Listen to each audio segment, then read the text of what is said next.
From We Are Spectacular, this is a Spectacular Marketing Podcast. A podcast about everything brand, marketing, digital and social for the food, drink and hospitality industry and beyond. So today I'm just back from stormy Barcelona rather than sunny Barcelona, and had a fabulous time out there working on a friend's new yoga concept, getting their brand in order for launch. While I was out there, I was really excited to see A, lots of people drinking wine at lunchtime, but B, when we went out and about in the evening, it was just part of culture that the eating out side of things was just so front and centre. It was the people running the restaurants and working in the restaurants that really made a huge difference to my entire experience and my entire trip. Today's guest is going to talk to that quite extensively, and his name is Kieron Bailey. And Kieron, to some of you, is known as the boy Bailey speaks. Kieron is an incredible restaurant coach, has incredible experience through pubs, restaurants and coffee shops, and has really set himself apart from any other restaurant consultant or coach through personal branding, but also having all the battle scars and more of running real life operation businesses that many of you do too. I had a great time talking to Kieron. I learned so much, and it's at the opposite end of where I'm usually naturally comfortable. Also, if the Proclaimers are ever looking for a tribute act, I think we could do an incredible job. It gives me the most pleasure ever to sit in a room with one of, I think you might even be my spirit animal. Is that what people say? I think we could go with that one. Yeah, we can go with that. So today I have the wonderful, the boy Bailey speaks. Indeed. Who is Mr. Kieron Bailey. Good to see you. Thank you very much. This is, I'm very excited to be here today. That's brilliant. And thanks for getting up so early. Who doesn't enjoy a 4:45 alarm? Was it really? It was. Christ, I'm sorry. If I'd have been more sensible, I would have stayed down last night. Yeah. But there you go. I was in Stoke. I had a double bed. We could have twinned. Tops and tails. Tops and tails. Maybe next time. And also, we've got some rocking shoes going on. So Kieron's got, what would you say, orange sunburst sort of... I think that's how we would go. Brogues? Beautiful brogues, yes. And branded on the sides as well. Of course. If you can't put your own face on your shoes, what can you do? That's very good. My wife laughs and tells me I'm the most egotistical person she knows. She might be right. So, and then also, yeah, I've got my sort of Fire Glow Nike Air Force Ones on. So, yeah, we're sort of clashing under the desk. So, it's the first time we've met #IRL, so Indeed. in real life. And it's just, yeah, really exciting to meet you properly, because it is weird in this social age that you just feel that you've got history and you know each other anyway, and all the rest of it. So, yeah. It is strange how you kind of, for two years or so, maybe 3 years, Something I think that. we've been kind of connecting on Twitter and various social media, and there's little things where you just think, yeah, that makes sense, musically, kind of cultural references, you just think, I would drink beer with this fella. Yeah. That would be it. That would we might, I think, when the next podcast is cancelled, so we could maybe have a study period, as they call it, a free period, as they call it. That seems like a plan. So, so I guess I'm really, really interested to hear your story, because it seems like you've kind of appeared as this amazing restaurant coach and, motivational speaker in the best sense, without, smoke and simply the best playing and all these kind of things. But I think you've made a real sort of name for yourself in terms of, personal branding as well. You've got a look, which I think helps. I think you really have to. So you could spot someone, across the room or identify them when they're out. You're not just another consultant or coach or Indeed. something like that. So it would be really, really exciting just to kind of hear how you got to be this and what's going on today. Well, it's been a ridiculously long journey, I'll be honest. I mean, I feel like an old man now. You don't There's look no too getting bad. around it. Good genes. Is My it? mum, good genes, she tells me. But, I've been in the industry now for 25, 26 years. Wow. And it's a business that I love. It's an industry that I adore, to be honest with you. And it started off with work experience at school. And I have a twin brother who is he's a lovely lad, but he's useless when it comes to organising life. Right. So we organised work experience, and I set up to work in a record shop. Made perfect sense. I love music. Yeah. And my brother did nothing. And then it came to I think it was about 4 days before we were due to start work experience, and he had nothing, he had no plan B, and I had a plan B as well as a plan A, because that's what I do. And I gave him plan A, because, well, he working in a record shop would make sense for him too, and then I went and worked in a little coffee shop, which felt kind of random and different. You gave him the record shop gig? Yeah, I'm a team player. Oh, man. It's my brother, what am I going to do? It's the best job I ever had, working in a record shop. Honestly, I mean, when on my lunch break, when I went in and saw him just playing records, I regretted my life choices fairly quickly. But he's my twin, so it's kind of, you do what you do. But it was born from there. Hospitality, the love for it was born from there. I did a week in the coffee shop for school. I then went and did the summer holidays, and the guy who owned it was he was a great example of very poor leadership. He was a raging maniac, if I'm entirely honest. Okay. And within a week, maybe 10 days of me starting, there were 4 other people working there when I started. And within a week, maybe 10 days, there was 2 of us.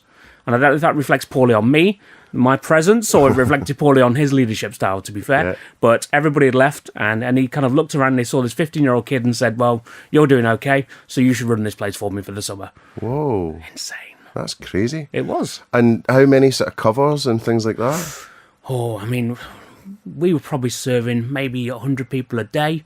Lots of little old ladies, kind of cake and coffee in a little market town in Newark. So it was a lovely little place, but it was hectic. So it was a really kind of interesting sort of deep dive really quickly into actually running a business. Yeah. And what it said to me is, A, you love hospitality because we get the chance to make people smile, and that's wicked. There's not many people who say that every day. I get the opportunity to just absolutely make people's day. Yeah. And then B, I quite like making money. Yeah. So those two things tied together quite neatly. And it just set me off on the road from there, to be honest with you. And then what did you take away from that experience then before your next one? Well, I guess it really was as a shining example of poor leadership. Right. So I was thinking about, right, what do I not want to be? Yeah. I'm 15. I'm a bit of a raging maniac at times, but I'm looking at this guy and thinking he's getting nothing from anybody around him. Nobody wants to work for him. Nobody wants to support him. Nobody's going the extra mile. Nobody's doing that little bit extra. Yeah. Nobody's thinking about their kind of guest experience. Everyone's just thinking about getting through the day and hopefully getting paid. Yeah. Hopefully.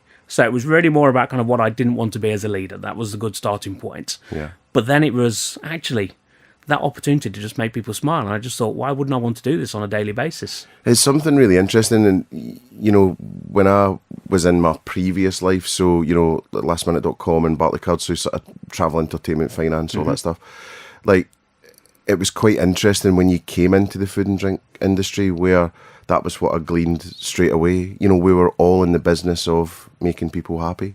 That's it. So that was really appealing. It's a joy, isn't it? Yeah, phenomenal. You just get to see somebody can come to your doors and having the worst of days and the worst of times, and it just takes a little bit of kindness and a little bit of effort, and you can just turn that around for them. And maybe you're only turning it around for the half an hour, the 40 minutes, the hour they're with you. Yeah. That can be revolutionary in people's lives. Yeah, there's just so many everyday stories, for sure. And I think that's why we're always banging on about, social media, for example, should be happening in the restaurants or the coffee shops or the, rather than sitting in head office, because it's all those moments of magic that can really make or break your brand. So after that, what happened? Well, my brother and I decided we were going to abandon this little town. We were 17. And so where was Newark? Newark's just outside of Nottingham. Okay. It's a lovely little place. Very small minds, very kind of like insular. And I'm the youngest of 6 kids, so my 4 older siblings had all kind of stuck with that kind of that mindset, and they were happy with that. But my brother and I looked at each other and said, this is not for us. I loved Robert Smith of The Cure a bit too much for my own good. Right. So I was wandering around looking like him. So kind of not too dissimilar to what I'm wearing today, but with a rather big, hefty pair of black trainers on. You're a lot more colourful. I like to think so, yes. Definitely like to say. I was a lot more black back and less in the mascara. Day. Yeah, and I was so bad with the mascara. It was horrendous. Trying to get my sister to teach me how to put it on was just awkward, to be fair. But, from musically, kind of, we always sat slightly left of centre, so this little town just didn't make sense. So we picked up and said, 17-year-old boys, we're going to Nottingham and we're going to make this work. And met her when I was 19, going on 20. And so we went to go and work up in Scotland, actually, up in Granton-on-Spey for 6 months, just north of Aviemore. Right. And then we went to the Isle of Skye for another 6 months, and they were Tours hotels, and these are nice enough places. You know, they're nothing fancy. To be fair, I'm not overly fancy, so it kind of made sense. And you've got people who are coming up on coaches, and these folks had saved all year round for this coach holiday. Let's deliver a good experience again. Well, it's quite funny. I think I was listening to Jeff Lloyd, his podcast Adrift the other day, which is a must listen if anyone can do it. It's always about being socially awkward and all these things. But I think he was talking about they used to call it mystery tours. Yes, but they knew where they were going. So it was like an odd one. Like, I remember my gran went on them, and it was like, "Oh, what are you doing? Oh, we're going on a mystery tour with the club or whatever she was doing." And it was like, "But you know where you're going." What's the mystery? But we spent a year up in Scotland, had a great time. But at sort of 2021, living on the Isle of Skye, entertainment was a Saturday night. Was watching. There was a regular called Tam. He was a lovely fella, but it was watching him get home basically, and it was a windy place, so he'd go from lamppost to lamppost to lamppost, and that was entertainment. And at 21 it didn't really work, so came back down to Nottingham, decided that running pubs was a good way to go. I liked that. It felt fun, felt good, and I got so lucky. I met my first area manager, who was incredible. He was an old school punk. He properly kind of he'd lived in Camden back in the day, and he had a lot of stories, and he got what I was about. He kind of got me, and I got him, and it just made sense. So kind of joined Scottish Newcastle at the time. We were obviously one of the biggest brewers and biggest pub companies. And he said, I've got this great little kind of real ale pub called T&J. It's in a lovely little suburb here, and you'll have a great time. It's really, really nice. You should go. And I was like, cool, you've sold it to me, Mr. Cole, and I trust you. And it was a lovely pub. But Arnold, the place where it was, again, a little suburb outside of Nottingham, 50% of the population were fabulous. 50% of them would kill you as soon as look at you. Right. So I spent the first 3 months getting punched in the face. Really? Yeah, fairly solidly, pretty much every day. Oh. It was good, you know. It was fine. It teaches resilience. Sure. It teaches resilience, But for what reason? because it was the pub that it was. You know, it was a fairly tough community pub, and there was a vision to kind of say, you know what, we're going to bring this up a day, and we're going to get it to the next level, and we're going to introduce a great food offer, and we're going to make it a nice place where good people want to be. I want the 50% of lovely people who are going to come and just have a nice time, where violence didn't necessarily involve in their life. So that kind of vision and that goal made it much easier to just keep pushing down and saying, it doesn't matter. You know, I mean, I'm the youngest of 6, so I'd got beaten on a regular basis. My brothers didn't ever teach me how to fight, but they taught me how to take a very good punch. Right. And that's okay. Yeah. So these guys, you know what, was what it was. And it's one of those things. Hospitality teaches us resilience because life's hard. That's all there is to it. It's nothing. No one's given us anything. No one's making the easy choices for us. So, you know, if you have to spend 3 months kind of battling through that, and the daytimes were fabulous, I have to be honest, we had a great time. I had a team who were lovely. The guests were nice. The evening is when it got a little bit leery. So my wife would go upstairs and she would sit and watch the CCTV just in case it ever got too kind of hectic. And we cleaned up. So like original sort of Big Brother. That's Very what she much was so. doing. She was She just enjoyed it sitting as there, well, I think. glass of wine and a bag of crisps. Dogs beside her. You know, we had a big old Rottweiler across for a bull mastiff, and he would just be sitting there just in case. But yeah, she was loving it, to be fair, you know, and it was fine. And I spent 6 months doing that, and then my area manager came to me one day and he said, Kieron, I feel like I lied to you. And I said, Mr. Cole, I feel like you did. He said, but I've got a better answer. And he came to me, and at that time S&M were taking a lot of their pubs back from tenancy, and he gave me this. They just got a place called the Old Angel in Nottingham, and the Angel was I'd drunk there when I was sort of 16, 17, and had a good time, to be fair. And he came and said, "Would you like it?" And I said, "That's why are you even asking me? I'm moving now."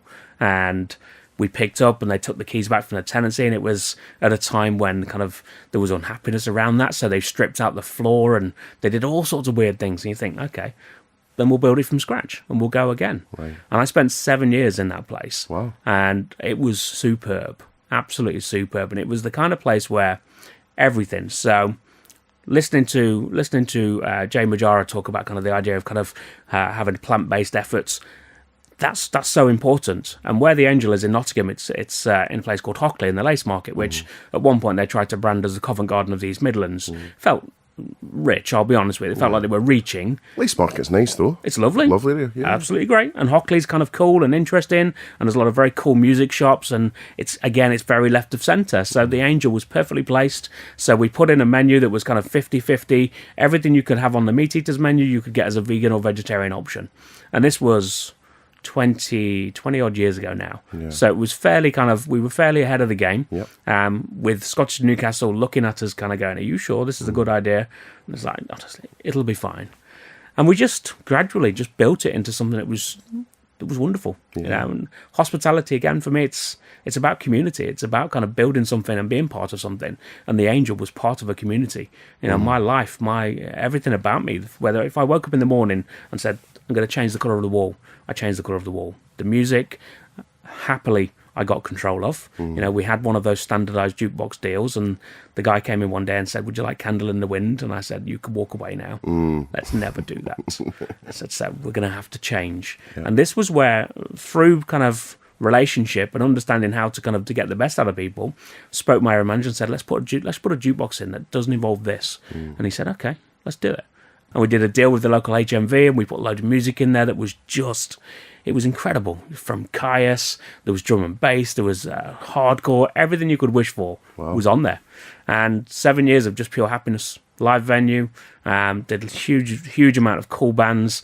Again, just because sometimes you just got to ask and say, I want to do that. Yeah. I want to put my hand up and say, this is what I want to do. Yeah. And sometimes people will just laugh at you and say, you're being silly now. And sometimes they'll go, cool, let's do it. I love that time of my life. Yeah. I had a really good time. So you can see and hear. So then what? So you packed up the... Yes. I was looking at the world around me at that time, and it was really obvious.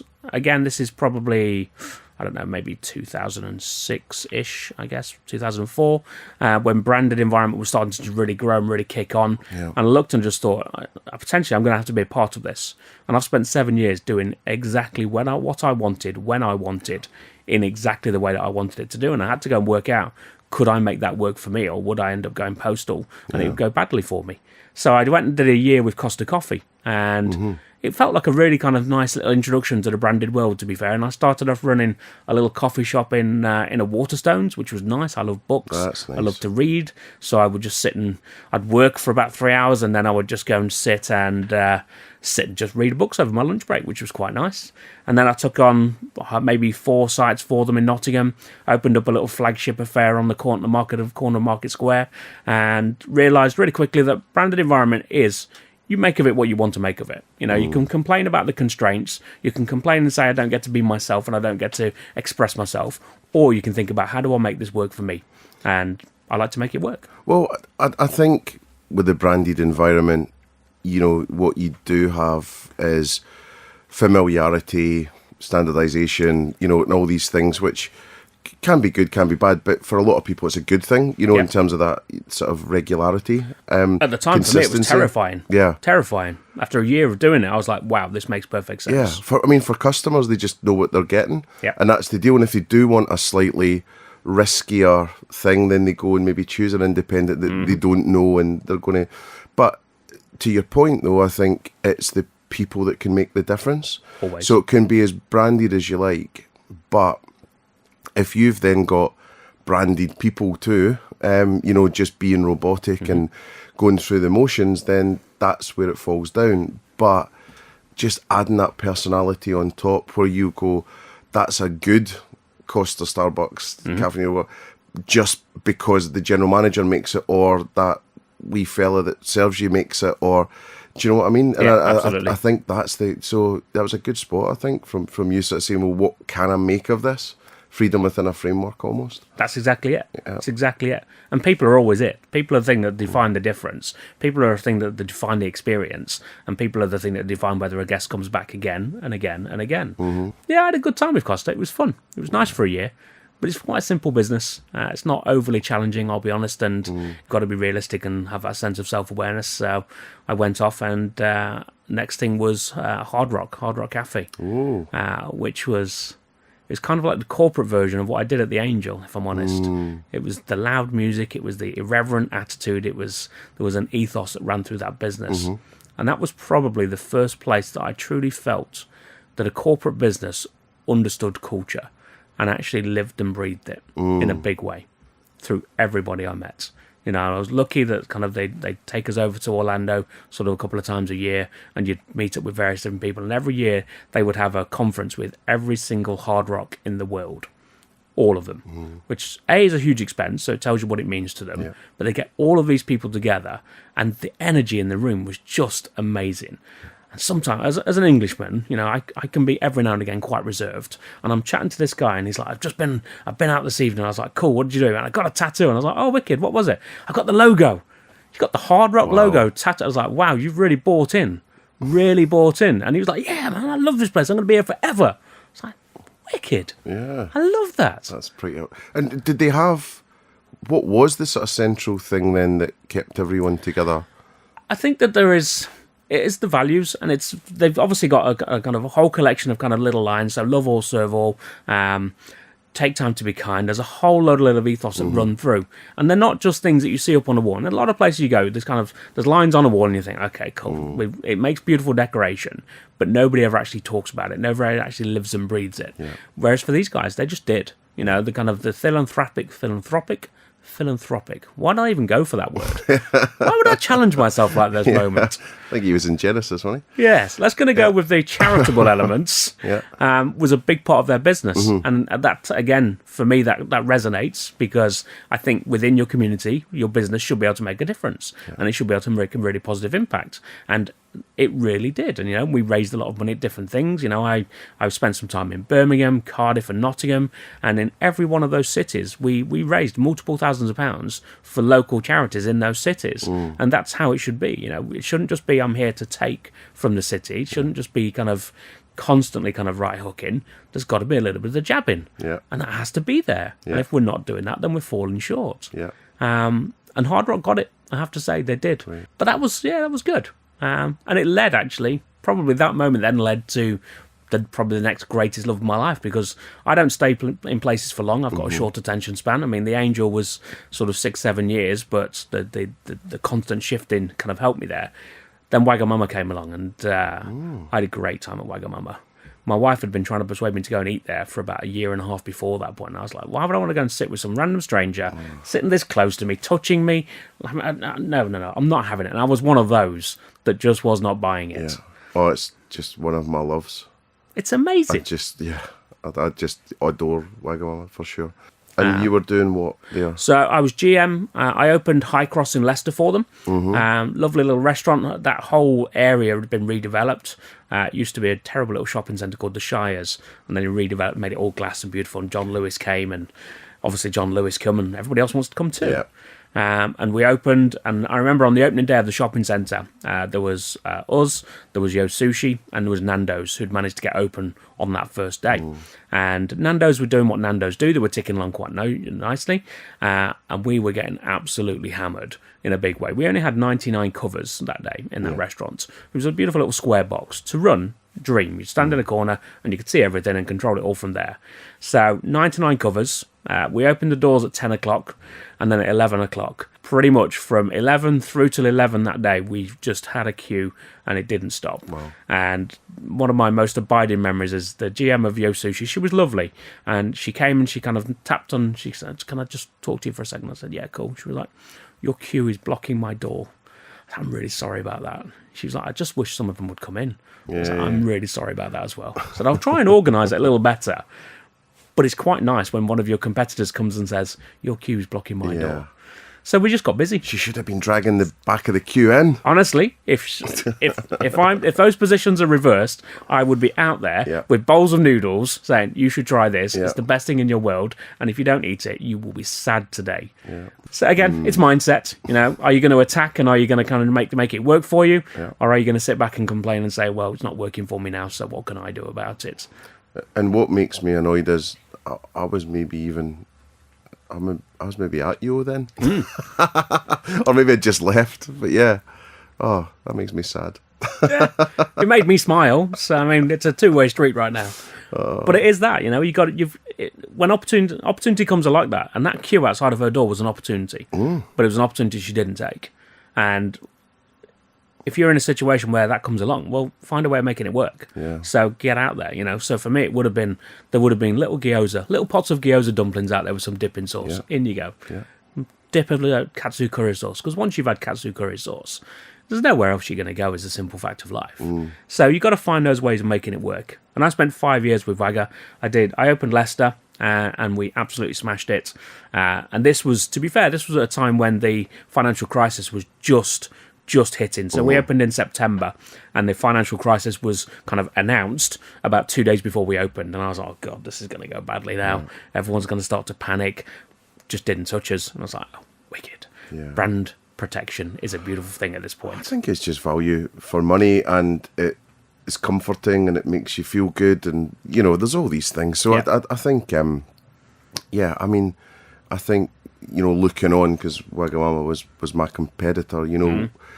You were just always curious and trying to unpick why it was so strong, and some things you just can't really unpick.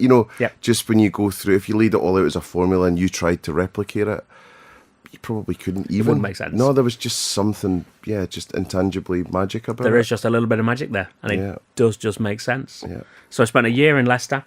Then my area manager they'd opened Meadowhall, and they'd opened with this big grand idea it was going to be huge and it was going to take loads of money, and it didn't, to be fair. Meadowhall was a tricky trading place for us too, for everybody, I think. Was really, and then the Chilango boys were up there. I think they did. I think they did okay for a bit, for sure. But yeah, Meadowhall was a real funny one. I don't know why it didn't click. For Wagga, it was quite simple, really. It was location. We were slap bang next door to what was probably the third busiest McDonald's in Europe. Oh, which felt like a poor choice.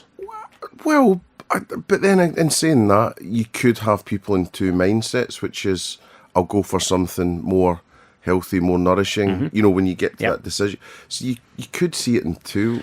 For sure. If all the traffic's there, I don't know. Then you've got to look at it and think, well, yes, there was a huge amount of footfall. But if you look at the design of it, it was a beautiful building. They'd won awards for this. They won awards for the entrance, which tells you how stunning it was. But for the average person wandering through Meadowhall, it was scary as hell. Yeah. So when I took over the business, I went, and for 2 weeks I just sat outside with a cup of tea. I love tea; it makes me happy. And I just sat outside with a cup of tea, drinking, and I would watch, and I would see customers and guests kind of come up to the menu and look at it, and I would see them kind of like go, and then they'd peek in through the window. And then they'd turn away and go somewhere else. And every time one of them did that, I would stop and I would have a conversation. And you've got to be brave at this point. You've got to be kind of comfortable in your own skin for somebody to kind of say, I just don't like it. Yeah. It's like, okay, but what don't you like? Give me some detail. Let's work it out. And they said it just looks like a furniture showroom. It looks too nice for us. Wow. It looks like it would be a really special occasion. And it was probably when Wagga was evolving its brand and its kind of in its seating and its layout. So it had moved away just from kind of the long benches, and it gone to booth seating. Oh, did it? Yeah, absolutely. It looked amazing. Yeah, but it was not scary as hell. Wagamama. Exactly. Really. Guests were looking at it and they were just like, we'd probably come once a month for a special occasion. It's like, okay, well, we're not really a special occasion vibe, I'll be honest with you. And sometimes I would be like, come in and try it. And if you don't love it, I'll pay for it. It's fine. And I'm so sure that you'll love it. My money's going to be safe. I think some of the trouble sometimes as well is that people are led with research too much. Yeah. So someone may have, I don't know how it worked, but someone may have done some research and then looked at it and said, well, how can we grow? Or if we're going into a shopping centre, what do they want? And then people then become schizophrenic. And it happens all over. I'm thinking about so many brands right now. As soon as they go into a shopping centre, they don't stay strong. Yeah. And they lose that sense of identity. Oh, yeah. And you just think, well, would the greatest brands, would Apple change their thing? No. Would Nike change their thing? No. Would Vodafone change their thing? What made Wagamama so great was that canteen style, low rent, everyday, good food. So then, why change? It's why just crazy. Yeah. I mean, it's. I looked and said, what would make it easier? And they said it would be easier if we could just walk in without having to kind of come into this kind of very scary entrance, this beautiful entrance. And I'm quite a simple fella by nature. And I think if there's a problem, then we should resolve the problem. So I got my area manager and I said, we need to make this easy for people to get in. And he said, we got a door, Kieron. What are you talking about? I said, no, we need to make it easy. I said, look around right now. And everybody else, McDonald's, just got a bloody big hole where everybody just comes out. I said, we should just need to make a really big hole. And that was it. And he said, I'm not sure, Kieron. So, honestly, we need to make a big hole and it will make life easier. So we went away and Glyn House came down, who was the chairman at the time, MD at the time, lovely fella. And he said, you want to put a big hole in the restaurant, Kieron? This beautiful new restaurant we built. And you want to put a big hole in it? I said, I do, Glyn. And he said, cool, let's do it. Oh, wow. And I'm like, yes. Could have been career limiting. Really could have been, to be honest with you. There's a lot of things I've done over the years that could have been career limiting, but you take a risk. Yeah. And Glenn, he got it. So we put a big hole in. We put a member of the team out there all the time. And it's about being kind of consistent. Yeah. And service is about consistency. So it wasn't at a moment of saying, right, okay, labour budgets are getting tight, so the first thing we cut is that host at the front entrance. It's just, that's the first thing, that's the last thing that gets touched, because that person is the first impression. That's the person who is going to be, come on, you come and try it out, give it a whirl. And to be honest, if I was in the building, it was me doing it. If it was one of my front of house managers, it was one of my real key team members, there was always, it wasn't just whoever's on duty gets to go on that. It was a specific person with a specific skill set who understands how to connect with people, because we only get 60 seconds to build rapport in restaurants. It's not a long time. And if you don't do it, and if you fail, then you've gone. And particularly in an environment like that, where kind of there are 12 other restaurants, I think, within spitting distance, if I'm honest. So if you don't make that connection really quickly, they'll just move along. It's gone. Go somewhere else. So you've got to be precise about that. You've got to really push on. And then I did Meadowhall, fixed it, and kind of got it working how I wanted to go. Took over Nottingham, which was easy because that was 5 minutes from home. That was nice. And I think Nottingham was the 11th site that Wagga built out of London. So it was pretty old and needed some love and needed a bit of a cuddle and the occasional foot in the backside, and away we go. It worked, to be honest. Absolutely worked. Great. And then, so after that, then, are you getting to near pure very freedom? Close. Yeah, very close. Spent another couple of years working with kind of smaller brands. Coast to Coast I did a year with, and just wasn't for me at all. I then worked for James Horler. And this was maybe 6 years ago now, 5 years ago. And we talked about building it into a street food environment and really kind of stepping away from the buffet and putting in. And I was like, look, street food is the future. It's what we need to be aiming at right now. And we put together a strategy and kind of put together a plan. Loads of hard work went into it, and they went, no, we don't want to make that investment. And I'm like, okay, cool, wicked. So after about a year and a half, 2 years of doing that, I said, well, if we're not going to do that, then it's not going to change. If it's not going to evolve, then I'm going to go and do something else. And that's when I said, you know what, I'm getting old. I've got the knees of a 90-year-old. I mean, last year I had a total knee replacement in this one, and this one's on the way. So you kind of think day-to-day operations life. And I'm an operator at heart, always will be, I think, to be fair. But day-to-day running around like a raging maniac, I just don't do it anymore. Can't do it. So I set my own business and said, now I'm going to go and give it a go.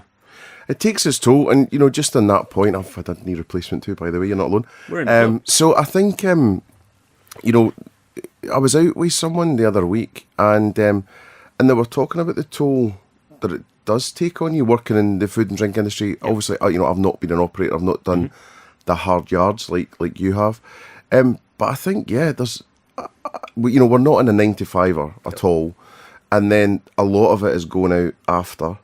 And then there's a lot of it's the eating out and the drinking and so no, we were just kind of talking about that, and this chat was sort of saying it was so important, like, for a lot of us to realise once you're getting past the 40s, whatever, you might just need to take it down a step. Not that I'm advocating laziness or anything, but you might just need to pick your battles. But also, the importance of just taking sort of regular breaks as well. Like decent size, so that you can actually sort of re-energise, rethink, and as time's going on. So no, it's just quite interesting. I think for everyone, most people in the hospitality industry, it does take over your life. Well, it becomes a life. It's a lifestyle. It's not a job. It's not a career. It is a lifestyle. And you're right. Kind of everything you do in your day to day, and you work and you push and you kind of just in the trenches with your team and with your friends. But then you're going out for dinner. Then you're going out for drinks, and it is just all encompassing. And it will undoubtedly get it on. Take its toll. That's just a fact of life. But the journey that you'll have getting there, the journey to my knee replacement, I wouldn't change it for the world, to be honest with you. So I had a great time. Yeah. Absolutely loving it. It's only a few weeks off your feet, isn't it? Exactly. It's not the end of the world. I world. read some books. It was nice. Yeah, it's not the end of the world.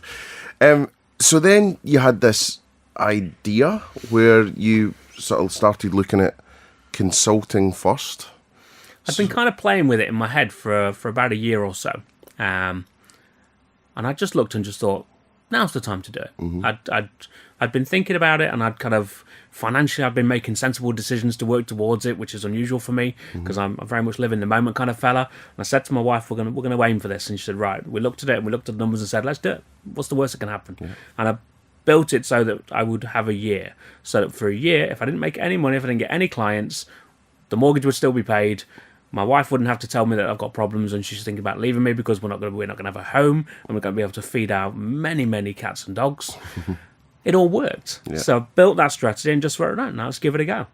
And I'll be honest with you, the first 3 months, didn't do anything. Put myself out there, shared, talked, really kind of got involved, but nobody was buying. And that's fair enough because, well, nobody really knew me. And that's when I really started to think, well, actually, my personal brand is pretty ineffective right now, if I'm honest. You know, within my circle environment, people know what I can do and people know what I'm about. But now I've got to start sharing it and start talking.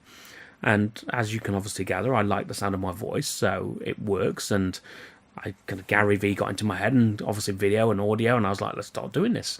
So I thought I'm going to tie the two things together.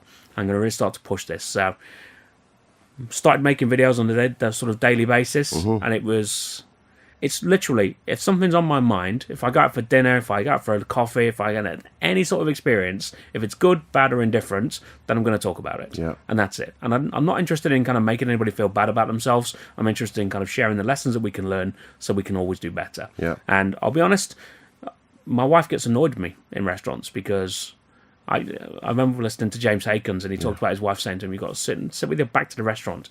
There is an army of us who are forced to sit with our backs to the restaurants because we're just not allowed to watch because it's impossible to switch it off. It's really tough to just be off duty, you know. And then, so where are you filming that? How are you filming it? What are you sort of doing? Because you seem to have a kind of regular places. Yeah, I have sort of 3 or 4 places around Nottingham. So I like to do it in places where the public are kicking around because it makes me uncomfortable, and that's useful because it forces me to get better at it. Because then I think if people are going to stand and watch, and quite often as I'm talking, I have a little audience of people watching me as I'm talking, which is a bit weird. But it forces you to get better, and that discomfort really is a useful skill. So I like something that's a little bit interesting. So Nottingham's got loads of really kind of cool street art around. So I like to find different little spots where actually there's got some really cool, interesting artwork behind me. Because again, I'm not the prettiest fella in the world. So if I can give myself a nice background, then it works. And it's, I work from Nottingham generally on a Monday and a Friday. So I'm generally kind of around either one of those days. So I'll go and I'll say, right now I'm just going to record, and I'm a one-take wonder. I don't do editing. It's not my bag, to be honest with you. I kind of think I'm just going to say it and it's there. And if it's good, it's good. And if it's not, then I'll do better next time and I'll learn. And that'll be it. And then are you still posting these daily? Primarily. For the last month, I've had a quiet month, I'll be honest with you. One of my old friends died from my time at the Angel. He was co-promoter with me, and we were best mates for a long time. And I had probably about 4 years or so where we just didn't talk. It happens, but we kind of reconnected about 4 years ago, and it's the same with any family. You pick up like you never dropped off as a simple thing. And he's only 44, and it kind of got into my head a little bit. And I've had very little to say, which is unusual for me for the last 3 weeks. Yeah. It's been a really uncomfortable feeling, if I'm honest. Sort of dwelling. Yeah, a bit. In a big way. Yeah. Some feelings of, I guess we all have those moments of regret where you kind of think, I wish I'd done more. I wish I would have taken more opportunities to spend time with him. But it is what it is. Yeah. It was his funeral last week, actually, and we had a wake, and I spoke at his wake, and his girlfriend said to me, I'd really appreciate if you could speak about him. I was like, cool. And she said, does 5 minutes feel like too long? And I said, I've got 1,000 stories. Yeah. I mean, some of them I don't want to say in front of his mum. Yeah. Obviously. Yeah. It feels like the right thing to do to keep some of them to ourselves, but I've got a lot to say, so she said, take as long as you need. And it was like a weird cathartic experience, that just talking about him and talking about kind of the stuff that we did and the adventures that we had putting on Mr. Bungle at one point, which is incredible. Mike Patton is a hero for us both. So it was a really useful experience. So as a rule, yes, on a daily basis, I go out there and post if I can through Twitter.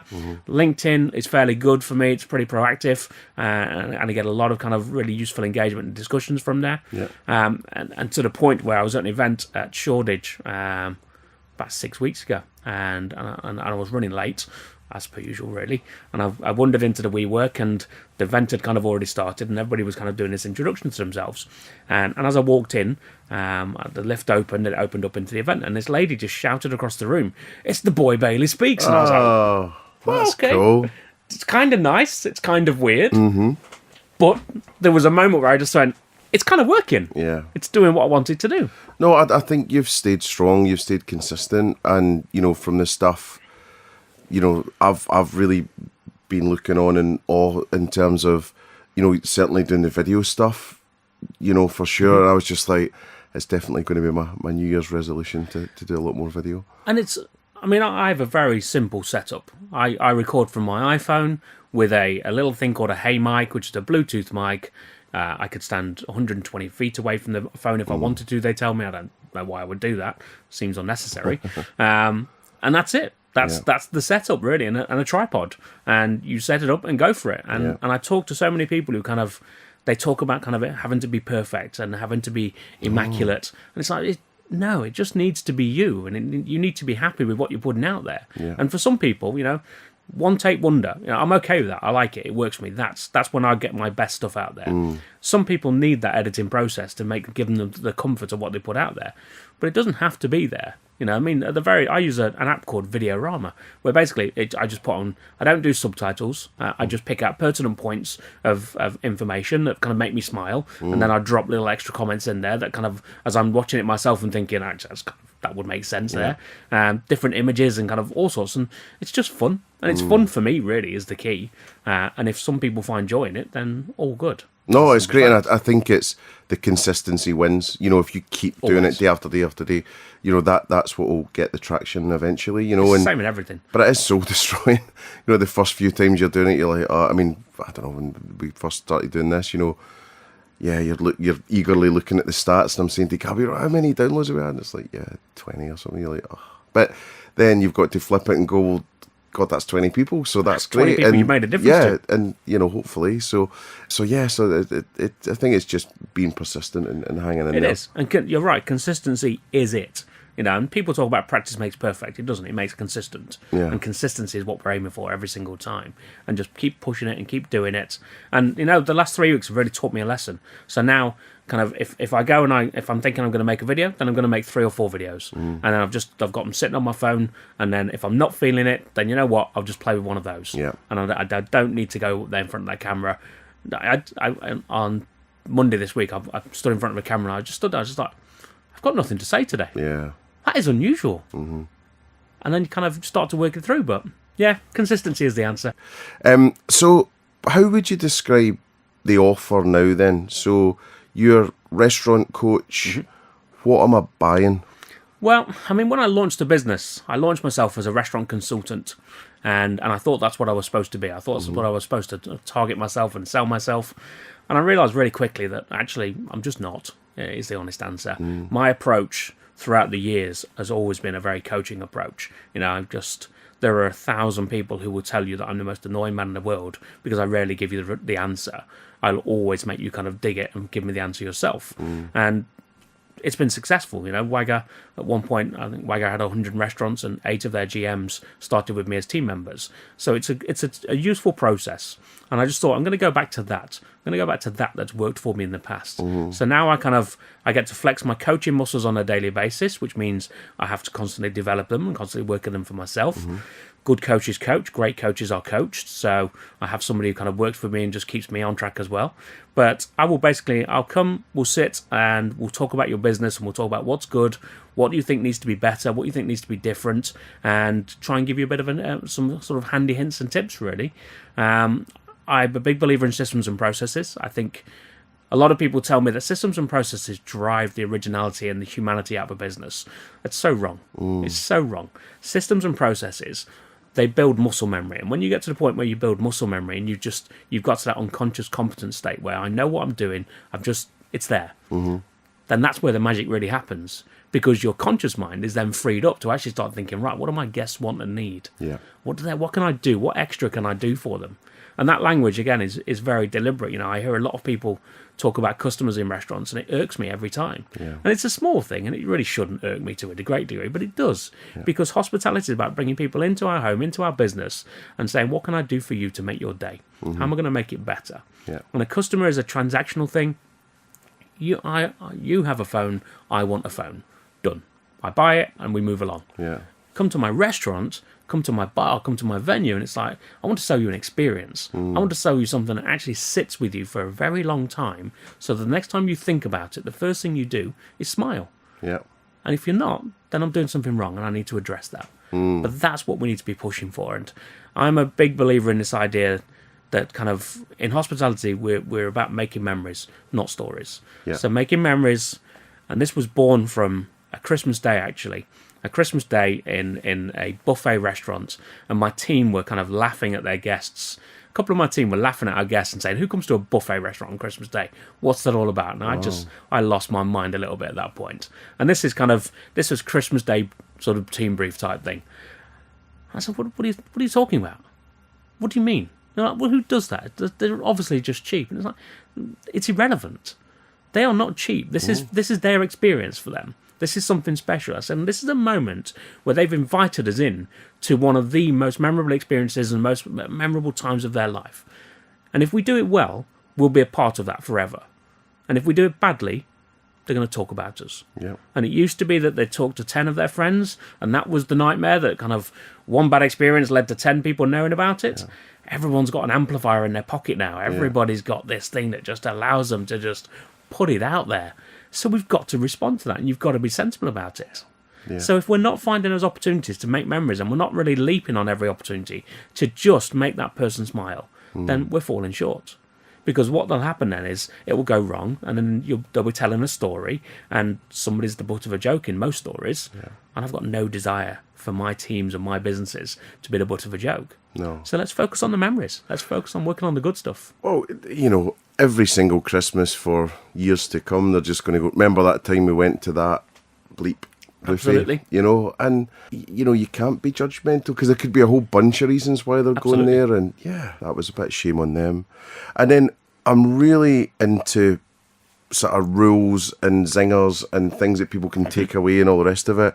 So you've got this 10-5-3 rule. Yep. Tell us about that. It is just simple, again, and it's about building up that kind of muscle memory that sits in people's heads. So within 10 feet, it's about taking responsibility. So within 10 feet of a guest, you're looking up and you're acknowledging them and you're making eye contact. We're not looking away, and we're not hoping that somebody else is going to take responsibility. We are taking accountability for that guest at that point. So that's within 10 feet. Yeah. And as they walk towards us, they get to 5 feet, then we're saying, hey. And we're actually starting the conversation. And again, it's about responsibility, you know, kind of the old idea of kind of the monkey on your back. Well, the monkey at that point is who's going to break the ice. Yeah. And some guests aren't overly comfortable and confident with starting that conversation. And if they're not, then potentially you're going to lose them because, well, maybe they kind of think, I'll go elsewhere. Yeah. If we take full responsibility for it and say, let's make it work, then away we go. So you start off with good eye contact, you get a nice smile, and who doesn't love a smile? You know, just it's impossible for me to smile at you and you not to smile back. Yeah. It's just so difficult. You've got to be in a really bad mood. And at that point, I know that. Then I've just got to step up my efforts a little bit more. And then within 3 feet, you're starting the conversation. It's kind of, what can we do for you? How are we going to make your day great today? Yeah. That's it. How are we going to rock it? I think one of the best, I mean, there's loads of examples, but one of the best ones I remember was Be It One in Milton Keynes. Yep. And the place was rammed. Like, 'cause we used to live up Milton Keynes, and we were just out of the hub kind of area, I think that's what it was. And we're walking in, me and my wife, and my foot had just touched the floor of the front door, and the bar was quite a bit away, full of people, all the rest of it. And I just remember this bar person, I can't remember if it was a guy or a girl or whatever, but it was almost like the seas parted, where they just moved everyone out the way. Yep. Great to see you. Here's the menu.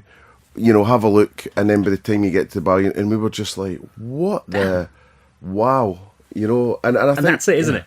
Wow, that's what we're aiming for. I couldn't believe it. And I think it was almost sort of magical, and I've probably embellished it in my mind a bit, but still, it was just like, geez, that's amazing. But that's the difference between making a memory and making a story, because if it had gone any other way, we'd be sitting here talking about, you say, you know what, nobody acknowledged my existence. I had to fight my way through the crowd to get to the bar. I then waited 4 minutes to be served. Nobody would look at me. It's not good. Whereas now you've got this magical story, and to be fair, I'm seeing unicorns and pixies running around behind you. Rainbows everywhere. It was incredible. That's what you want. Yeah. But I just thought the training to do that. I think Nero's, I don't know about now, but they used to be super good at it as well, where they always acknowledged the person at the back of the queue. They were always really good at that. It is the way to go. Yeah. And again, you go back to Wagga. Most restaurants now have open kitchens. So if you're not utilising your chefs in that moment as well, then something's going wrong. Yeah. So, I mean, I always think back to the very first time I walked into Wagga Nottingham as a guest. The first person I spoke to in that restaurant was a chef called Rico. The very first person, and he was outrageous. He's the most gregarious man, just amazing. He's wasted standing behind a cook line. I'll be honest with you, he should be on stage. And this was maybe 15 years ago that I remember this happening, and I still remember the look on his face. And when I took over that business, and I told him that was my first ever experience, he was like, "Wow, man." Chefs in open kitchens, if there's no front of house guys available, chef could be looking and going, "Hey, how you doing?" Within 1 second, casual dining. We've got the last license to do that, and maybe that's why I feel so comfortable in the casual dining environment, because it just makes sense to me. Everybody's taking responsibility for every element of the guest experience. It's not just I make food, and when the food goes up on the pass, I'm done. That's not the way it should be. It's the first point, it's the last point. And if we're not all taking that kind of responsibility, then we're falling short. And it does take training, it takes intensity, and it takes real kind of... You need resilience to just keep pushing and pushing and pushing with the team, particularly when it's a new team, to really get them to kind of buy into that. And with your restaurant coaching then, have you got like a set number of sort of courses that people go through, or do you have to tailor it depending on who the... I very much tailor it. So it really will depend on what that client wants or needs. Some people, they just want a couple of hours of my time to kind of give them some indicators and look at kind of different processes. Some people want a consistent kind of every week I'm going to come in, we're going to spend some time. Some people want to know that for a month, 3 months, I'm going to be there. So it really will vary on what those customers want or need. I worked on an opening in Nottingham called Griddle and Shake, and that took a lot of my time. And I'll be honest, I probably ended up giving more of my time than I was billing them for, if I'm entirely honest, which is not a good business practice, and I would never recommend it to anybody. But you get kind of caught up into a project, and I worked long and hard on it to make it to get it where you wanted it to be.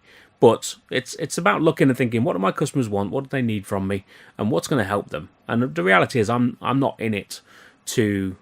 I don't do this thing of kind of milking the cow and take as much as I can. I just think, I'm going to be as honest with you and tell you, this is what I think you need from me. And if it works for you and you've got the budget to make it work, happy days. If not, then fair dues. But I guess this is about timing. So this is about knowing, and certainly when you're kind of dealing with the smaller businesses, they've got to be at a point where they've got to know that they're facing some challenges, and that those challenges are going to bring them some financial risk at some point. So they've got to be at that moment, rather than kind of being at the moment where everything's gone wrong, the bills are piling up, and they're crippled by fear because they think, if I spend any more money now, I'm going to take myself a step closer to closing, just by spending money on this guy. So it's all about timing, to be honest with you. So I spend a lot of time going... I spend a lot of time going in and out of businesses, and I just think, again, if I can't give something, then I'm falling short. It's a simple rule in life. Give more than we take. That's it. That's what you try to do. Always, as much as we can. And I haven't always been there. I'll be honest. I'm not going to sit here and say that I'm the perfect specimen. I've been on a journey. I'll be entirely honest with you. But I know what my goal is now. My goal is always to give more than I take. And what about talking about this, the market out there and the tipping stuff that's going on? Where are you sitting with that, talking about giving more than you take? It's getting messy, isn't it? It is getting messy. I find last week, watching the Conservative Party come out and talk about the idea they're going to legislate tipping, I think it's outrageous, if I'm entirely honest. I think they've got far bigger fish to fry, rather than thinking about what an industry does with its tipping practices. that felt very much like a distraction from some of the things they had to get our mind away from. I've worked with various different kind of tipping operations. Hard Rock, the front of house guys were taking all of their tips and they would tip out at the end of a shift, tip out to the bartenders and tip out to the kitchen. And if they're feeling really kind, they'd tip out to the busboy, but only if they're feeling really kind. Yeah. 75% of those people, they were doing the right thing. They were tipping out the right amounts. 25 probably weren't, to be fair. They may be tipping out on their credit card tips that we know can be monitored and we can be seen how much they've made through. So it leaves some room for question. It leaves some room for debate. And if I'm working in the kitchen or if I'm working behind the bar, of course I'm just as important to the experience. Certainly kind of from a cocktail perspective, you can take 6-7 minutes to make a good cocktail. 12 minutes for an old-fashioned, that's some time. So I want to know that's recognised. I want to know that actually being seen by the front of house team. Yeah. Then you look at Wagamama's process, and they use the trunk process, which basically everything goes into a pot. And if you've worked for 20 minutes that shift, you'll get 20 minutes worth of tips.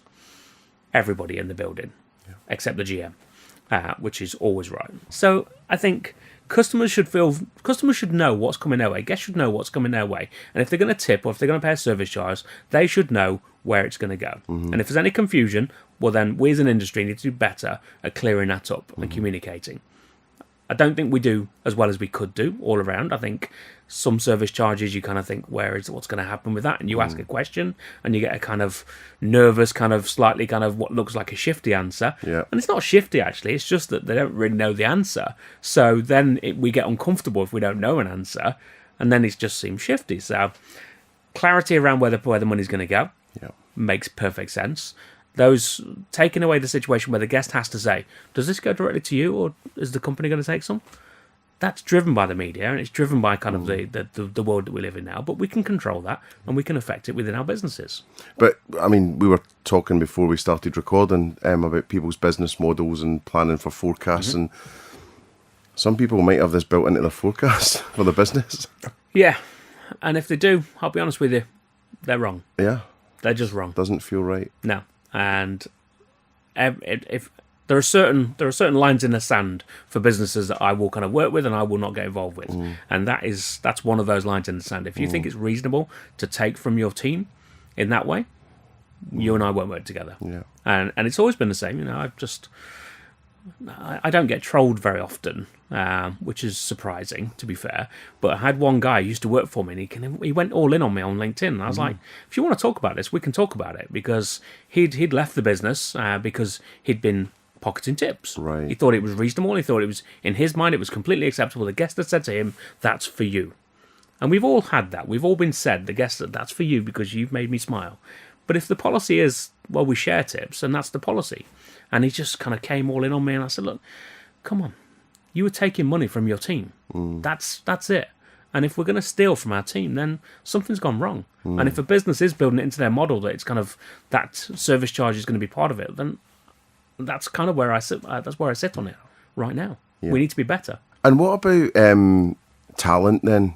So, one of the number one things we're getting asked about right now is attract, recruit and retain, because there's just a huge shortfall across restaurant, pubs, coffee shop, whatever. Obviously there's the B word, but there's a whole bigger problem than that as well. So what's your sort of take on that? How can we get more talent into the industry?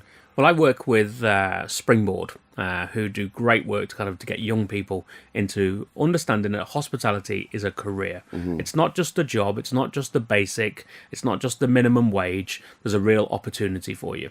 And that's a big one for me. So probably 2 or 3 times a month, I'll go and speak in schools and I will share the benefits. And I'll give them the truth. I'll give them I won't sugarcoat life because I think we need to know this. But I will talk about the experience and I'll talk about my network of friends is worldwide because of hospitality and what it's done for me. I will talk about the fact that the good life it's given me, where I wanted to be and how it's got to me to that point. And that's really important to me. And to those, you get sort of 14, 15-year-olds, and the first question they want to ask is, what do you get paid now? I'm doing okay. What do you get paid now? And it's like, money's very important to you, isn't it? Yes. Okay. So then I tried to kind of, rather than go in there and give them a day rate, I tried to give them a kind of a picture. And I talk about these shoes, and these shoes weren't free. And my council estate kid, as I was clicking the pay button, was screaming inside of me, saying, "Have you lost your mind?" But I tried to kind of paint that idea. So I go to schools and we speak and I work, and I really want them to understand that this is not just about minimum wage. This is marketing, this is HR, this is creativity, this is social media, this is everything. This is all of those opportunities exist. You know, and I've had people start with me as team members at 18 who've gone on. So this morning I was looking on Instagram, and one of my guys who used to work with me at Wagamama in Nottingham, she's now the national openings manager for Wagamama. She's in New York at the moment. She's been there about 6 weeks, opening a new restaurant for them. Great. She is living the dream. And at that, when I first met her, she had no understanding that that's where her life was going to take her. So I think we have to sell the benefits. I don't think we do that quite as well as we could do. I think when it comes to finding the right people, it's who's doing interviewing, who's actually kind of getting involved in those conversations, and do you actually have a criteria and a strategy for it? Yeah. Or is it just, I've got 1,000 CVs, I'm just going to go through the ones that have got some sort of hospitality experience on them, I'm going to bring those in for an interview. Yeah. If that's your process, then all you're going to do is take the basics. Look beyond that. So when it comes to a CV, I actually have little interest in whether somebody's got hospitality experience. I'm more interested in what do they do with their spare time? What are the things that make them smile? What tells me about them as a person? Are they going to buy into us and our culture? Because if they do, then they'll be wicked. Yeah. I know that you can train anybody to do anything. That's just a simple fact of life. But you can't make them be a better person. You can't make them fit with your culture. They have to kind of have that already. Yeah. So if we're not looking at that and we're not paying attention, then all we're going to do is going to bring grit. And somebody could technically be the best at what they do, but if they're a cretin and they don't get customer service, they don't get guest experience, they don't get working as part of a team, then they just do become grit in the works. Yeah. And everything just slows. And one of the things we've been working on with our employee engagement model is saying to people as part of it, get over yourself. Yep. And it's like actually companies, and saying, you know, this isn't about you hiring them anymore.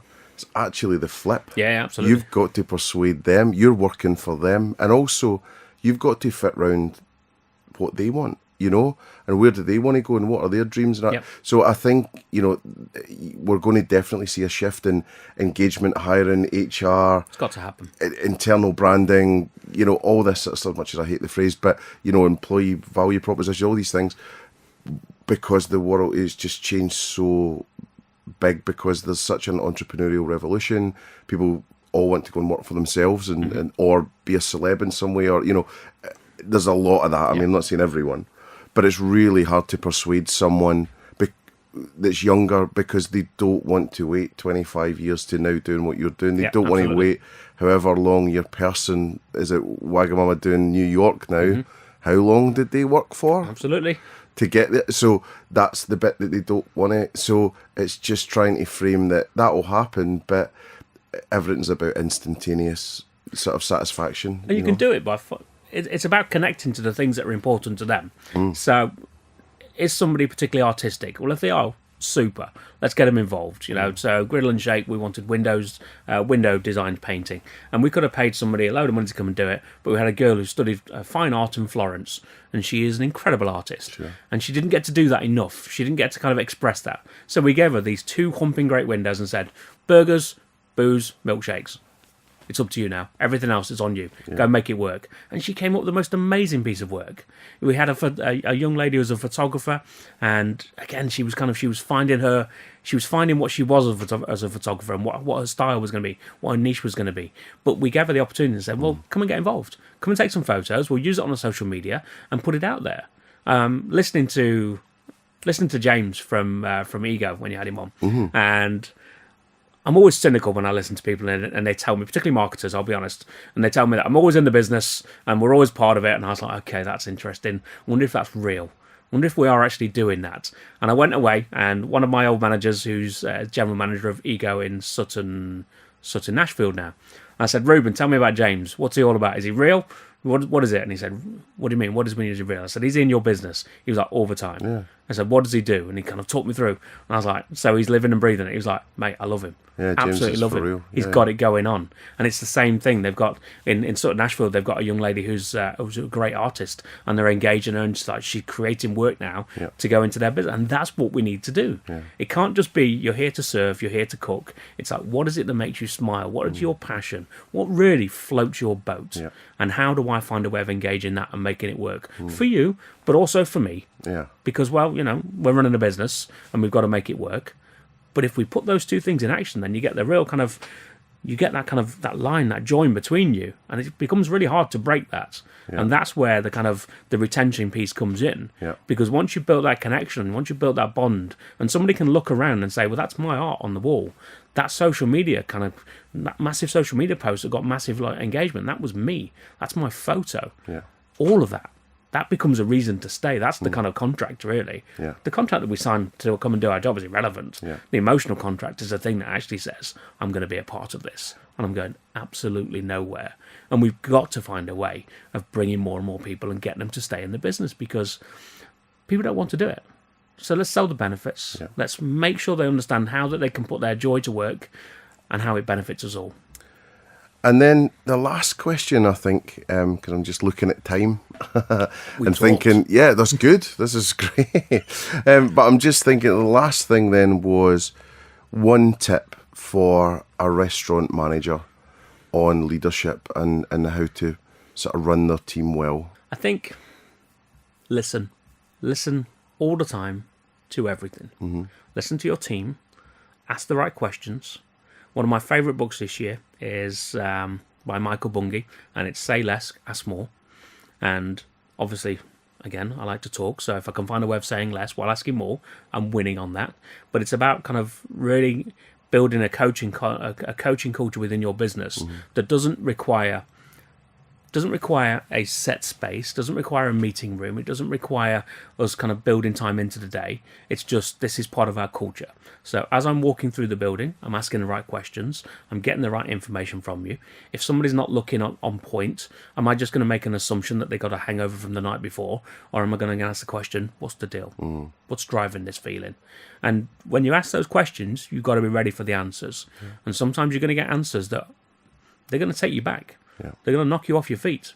And if we're getting those answers, well, actually, we know we're doing something right. Mm-hmm.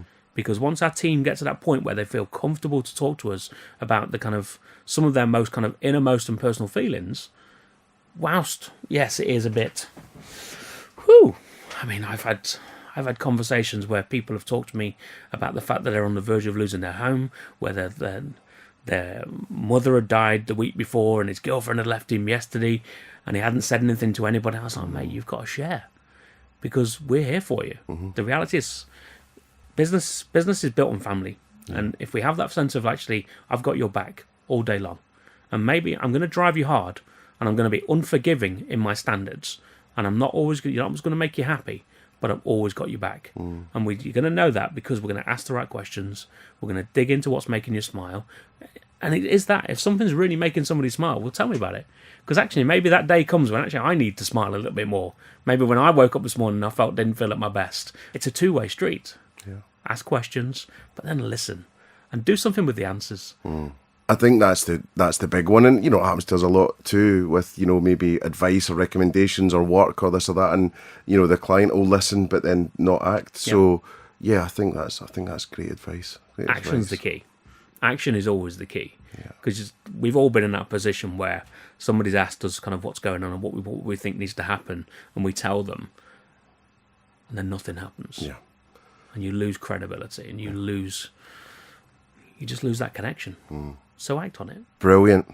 Okay, well, the boy Bailey has spoken rather than speaks. Yes, indeed. So, listen, thanks for getting up super early. Thanks for taking the time to talk to us. There's so much in here for people, so thank you. I think people will get an awful lot out of it. I hope so. And obviously, I'll big you up in the intro and outro too. Always a joy. So have a great day. That I will. And yeah, I'll see you soon. Perfect. Thank you very much for having me. Thank you. It's been a joy. So there you have it. Incredible information, enthusiasm and energy from the boy Bailey Speaks, Nottingham's finest. I'd really recommend getting in touch with Kieron if you want some advice on how to galvanise your team, get them motivated, or really just assess how you could flex more muscle for your brand in the marketplace. A huge thanks to all of you as well listening. It's been a huge boost in numbers in the last few weeks, and we've managed to get to number 15 in the iTunes business charts, which we really, really cannot believe. So thank you so much. Again, if you could just tell one friend about the podcast, rate and review and subscribe, that would mean a huge deal to us. But we're really blown away with all of the amazing comments we get every week, and also the fact that people keep on tuning in. So thank you so much for that. A huge thank you also to Gaz, Gabby and Mahal for all of their hard work in putting the Spectacular Marketing Podcast together. I'm Mark McCulloch, and this was Spectacular.